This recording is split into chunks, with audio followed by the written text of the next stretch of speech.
And so the legend continues. I've got to say right off the bat, this game vastly improves on the original. The graphics are better, the story is better, the quest is much bigger. I know that some people prefer the first game, but I definitely prefer the second. Like Super Mario Bros. 2, it seems to be the black sheep of the family because it's very different from the rest of the series. I like the fact that it's different though.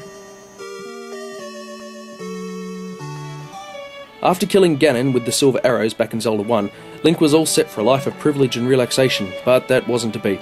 It turns out that the princess he rescued was actually the most recent in a long bloodline of princesses who all bear the name Zelda, named after the original princess who lay sleeping in the Northern Palace, cursed a la Sleeping Beauty centuries before.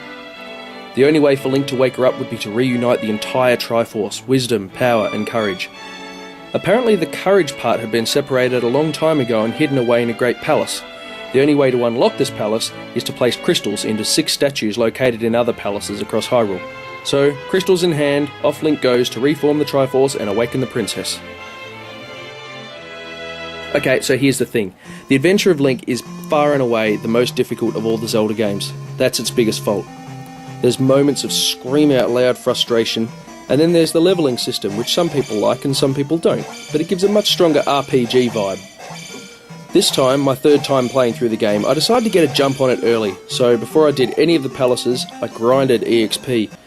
Since you automatically gain a level every time you finish a palace, I leveled myself up until there were only 6 more levels to gain. That way, I reached the Great Palace as strong as I could possibly be. It's a bit of a pain doing all the grinding at the start, but it makes the rest of the game infinitely easier and saves a lot of time later on. As soon as you start doing the palaces, you don't need to worry about EXP at all. See, look at that. What I find annoying is that Link has a set number of lives. If you get game over, you go all the way back to the game's starting point and you lose all of your EXP. It sucks. Especially when all these enemies keep knocking you into bottomless pits. It's frustrating. The final palace itself is massive and full of very tough enemies, and if you do make it to the end, you have to face 2 incredibly tough bosses. Thankfully, due to the wonders of the internet, I found ways to beat them easily. First, the Thunderbird. Check this out.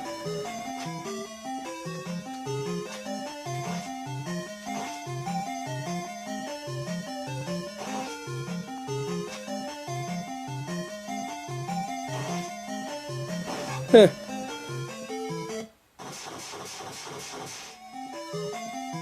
Then the little wizard holds up the Triforce and says, "You can have this if only you can beat yourself."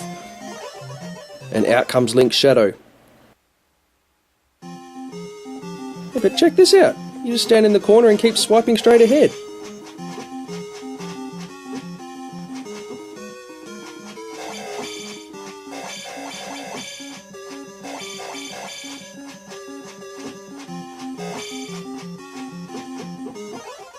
Wow, that was incredibly easy. To think I'd beaten these bosses the normal way in the past. Too bad I'm not as hardcore as I used to be as a kid. So there you have it, Zelda 2. Not for the faint-hearted, but definitely standing the test of time. Next week, 4 more NES games, including another lesson in frustration, and a misunderstood classic. See you then. Peace out.